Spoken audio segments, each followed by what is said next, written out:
Hi friends, ഞാൻ ഇന്നൊരു special item ഉണ്ടാക്കാനാണ് തൊടിയിലോട്ട് ഇറങ്ങിയത്. അപ്പോൾ അതിന് ഇച്ചിരി മുരിങ്ങയില വേണം. മുരിങ്ങയില വിൽക്കാൻ ഇറങ്ങിയതാണ്. കുറച്ച് മുരിങ്ങയില മതി.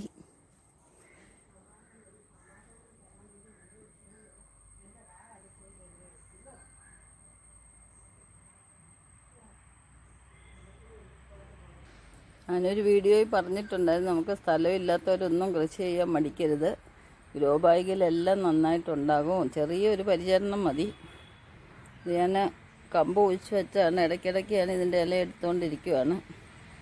ഇല കട്ട് ചെയ്യുന്തോറും അടുത്ത മുള വരും. നമുക്ക് ആവശ്യത്തിന് ഇല ഉപയോഗിക്കാം. വേറെ കമ്പാണിത്. ആടലോടത്തിൻ്റെയൊക്കെ കമ്പാണ്. കണ്ടോ, ചുമയൊക്കെ ഉള്ളവർക്കൊക്കെ ഇത് നട്ടുപിടിപ്പിക്കുന്നത് നല്ലത്.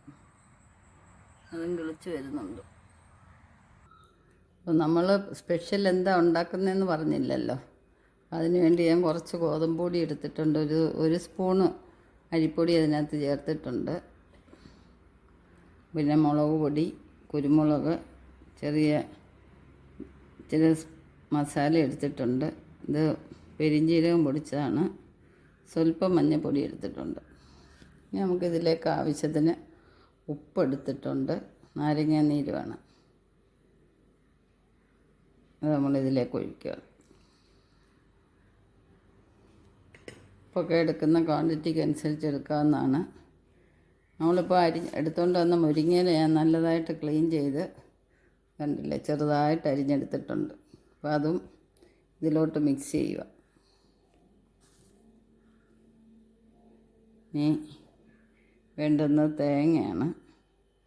തേങ്ങ നമ്മൾ ചേർക്കുകയാണ്.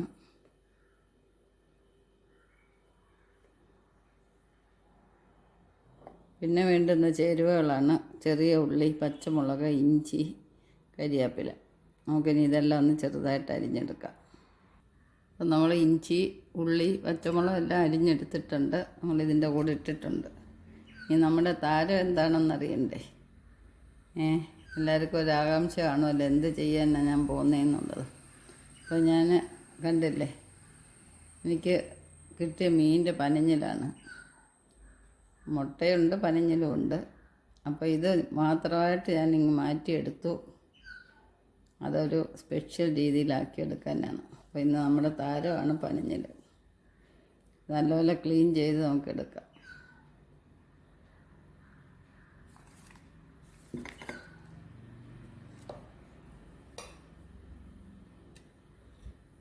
ഈ സമയത്ത് നമുക്ക് ഈ മാവൊന്ന് നന്നായിട്ട് കുഴച്ചെടുക്കാം.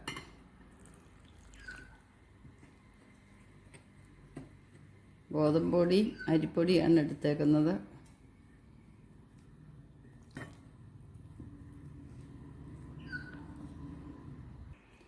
നമ്മളിതെല്ലാം നല്ല തിക്ക് ഗ്രേവിയായിട്ട് എടുത്തിട്ടുണ്ട്. കണ്ടില്ലേ, ചപ്പാത്തി പരുവത്തിനെക്കാട്ടി ഒരു ശകലവും കൂടെ ലൂസ് വേണം.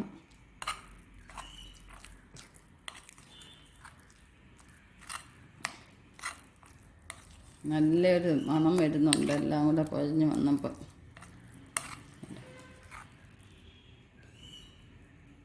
ഇതാണ് നമ്മുടെ ഗ്രേവിയുടെ ആ ഒരു തിക്നെസ്. കണ്ട് ഇങ്ങനെ പൊക്കിയെടുത്താൽ പൊങ്ങി വരണം. കണ്ടില്ലേ, ഈ ലൂസേ ആകാവൂ.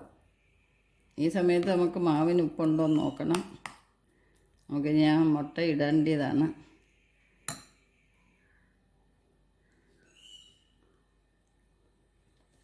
ഉപ്പില്ലെങ്കിൽ ഒന്നുകൂടെ ഒഴിക്കാവുന്നതാണ്. നമ്മൾ മുട്ടയെല്ലാം നല്ല വൃത്തിയായിട്ട് ക്ലീൻ ചെയ്തെടുത്തിട്ടുണ്ട്. മുട്ട എടുക്കുമ്പോൾ എപ്പോഴും നമ്മൾ ക്ലീൻ ചെയ്തിട്ട് കുറേ നേരം വെള്ളത്തിൽ ഇട്ടേക്കണം. അപ്പോൾ അതിലെ എല്ലാ അഴുക്കും പോകുന്നതാണ്. ഇനി നമുക്ക് ഈ മാവിലോട്ട് ഇതുകൂടെ ഇട്ട് ഒന്ന് പുരട്ടിയെടുക്കാം.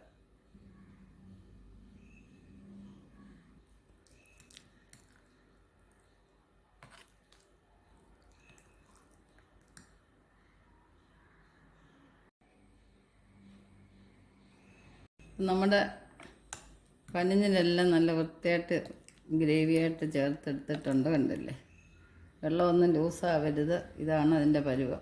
ഇനി ഒരു 10 മിനിറ്റ് നമുക്ക് റെസ്റ്റ് ചെയ്യാൻ വെക്കാം. സമയത്ത് നമുക്ക് വെളിച്ചെണ്ണ ഒന്ന് ചൂടാക്കാം. അപ്പോൾ നമ്മുടെ ഗ്രേവിയൊക്കെ ഒരുവിധം ഒന്ന് മയമായി വന്നിട്ടുണ്ട് കണ്ടോ. ഒന്നുകൂടെ കുറുകിയിട്ടുണ്ട്. നമുക്ക് വെളിച്ചെണ്ണ അടുപ്പിൽ വെച്ചിട്ടുണ്ട്, അത് ചൂടായി. നമുക്കിന്ന് ഓരോന്നായിട്ട് ചുട്ടെടുക്കാം. അപ്പോൾ എല്ലാവരും ഇതുവരെ വീഡിയോ സബ്സ്ക്രൈബ് ചെയ്യാതെ കാണുന്നവരുണ്ടെങ്കിൽ സബ്സ്ക്രൈബ് ചെയ്യുക, സപ്പോർട്ട് ചെയ്യുക. നിങ്ങളുടെ എല്ലാം പ്രചോദനമാണ് എനിക്കും ഒരു പ്രചോദനം. എല്ലാവരും വീഡിയോയുടെ അടിയിൽ കമൻ്റ് ഇടുക, അഭിപ്രായങ്ങൾ രേഖപ്പെടുത്തുക. എന്തെങ്കിലും സജഷൻസ് ഉണ്ടെങ്കിൽ അത് പറയുക. കണ്ടോ, ഇപ്പോൾ നമ്മുടെ വെളിച്ചെണ്ണ നന്നായിട്ട് ചൂടായിട്ടുണ്ട്. നമ്മൾ തീ കുറച്ചതിന് ശേഷം ദൂരെ നിന്ന് വേണം നമ്മളിത് മാവിലോട്ട് മാവ് കോരി ഒഴിക്കാൻ. കാരണം ഞാനും ഇത് ആദ്യമായിട്ട് എടുക്കുകയാണ്, എന്താണെന്നുള്ളത് അറിയത്തില്ല അവസ്ഥ. എന്തായാലും നോക്കാം.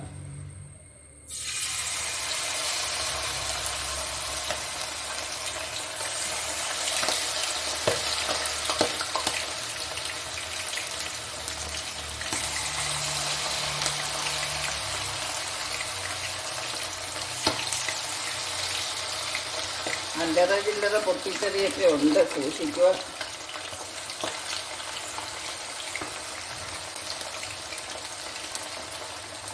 തീ നന്നായിട്ട് കുറച്ചതിന് ശേഷമേ കോരി ഒഴിക്കാവൂ.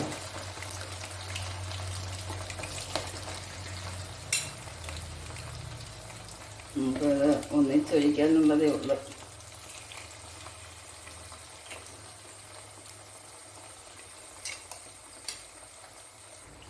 നമ്മൾ ആദ്യം ഇടുന്നത് മൂത്ത് കാണും അടിവശം, അത് തിരിച്ചിടാം.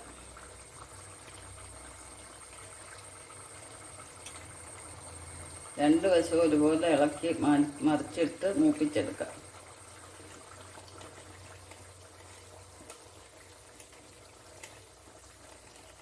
ഞാൻ വിചാരിച്ചത്രയും പൊട്ടിത്തെറിയൊന്നും ഇല്ല. അത് ആദ്യം ഇടുമ്പോൾ ഒന്ന് സൂക്ഷിക്കുന്നത് നല്ലതാണ്, പനിഞ്ഞില്ലല്ലേ.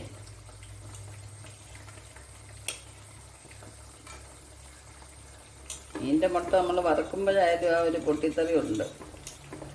അപ്പോൾ അത് ഇച്ചിരി ഒന്ന് സൂക്ഷിച്ചാൽ മതി. മൂത്തത് തിരിച്ചിടുക.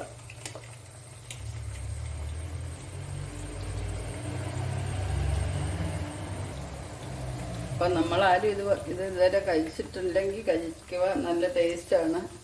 കൊച്ചു കുഞ്ഞുങ്ങൾക്ക് വരെ അവർക്ക് ചോറ് കൊടുക്കാൻ ഇത് ഉപയോഗിക്കാം. ചോറിനും എടുക്കാം, നല്ലൊരു സ്നാക്സായിട്ട് എടുക്കാം.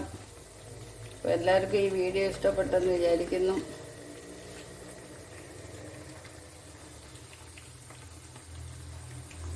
അപ്പോൾ നല്ലപോലെ ഒന്ന് ബ്രൗൺ കളറായിട്ട് വാങ്ങിയാൽ മതി. ഇപ്പോൾ ഈ ഒരു പച്ച പതയൊക്കെ അടങ്ങിയിട്ട് വേണം വാങ്ങാൻ. നല്ലപോലെ മുരിഞ്ഞ് കിട്ടും. നമുക്ക് വാഴയിലയുടെ കൂട്ട് തന്നെ ഔഷധ ഗുണമുള്ളതാണ് മഞ്ഞളിൻ്റെ ഇല. ഞാനിന്ന് ഇത് വാരിയിടാനായിട്ട് മഞ്ഞളിൻ്റെ ഇലയാണ് എടുത്തേക്കുന്ന. പ്ലേറ്റിനകത്ത് ഇല വെക്കുമ്പോൾ നമ്മൾ പേപ്പർ വെക്കുന്നതിനെക്കാട്ടി നല്ലതാണ്, ഹെൽത്തിയാണ് നമ്മുടെ മെയിൻ എയിം. അപ്പോൾ ഇതെല്ലാം മൂത്ത് വരുന്നുണ്ട്. ഇപ്പോൾ ഒരേ സമയത്ത് മൂക്കത്തില്ല, അത് നമുക്ക് മൂത്തത് എടുക്കാം. പല പ്രാവശ്യമായിട്ടല്ലേ കോരി ഇടുന്നത്. അപ്പം ആദ്യം മൂത്തത് ആദ്യം കോരുക. കണ്ടോ, നല്ലൊരു ഭംഗിയാണ്, മണവും ഉണ്ട്. മണം നിങ്ങൾക്കറിയുന്നില്ലല്ലോ, അത് നിൽക്കാൻ വയ്യാത്ത മണം. നമുക്ക് ഓരോന്നും ഇങ്ങനെ കോരിയെടുക്കാം.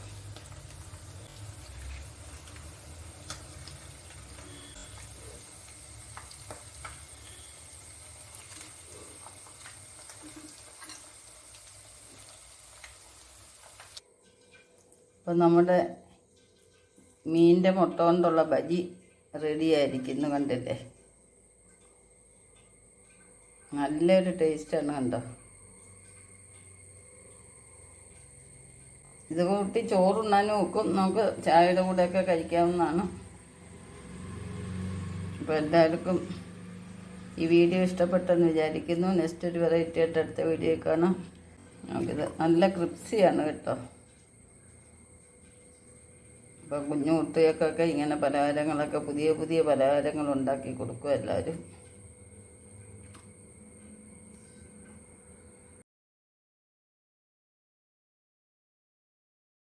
ശുഭദിനം ആശംസിച്ചുകൊണ്ട് ബൈ ബൈ.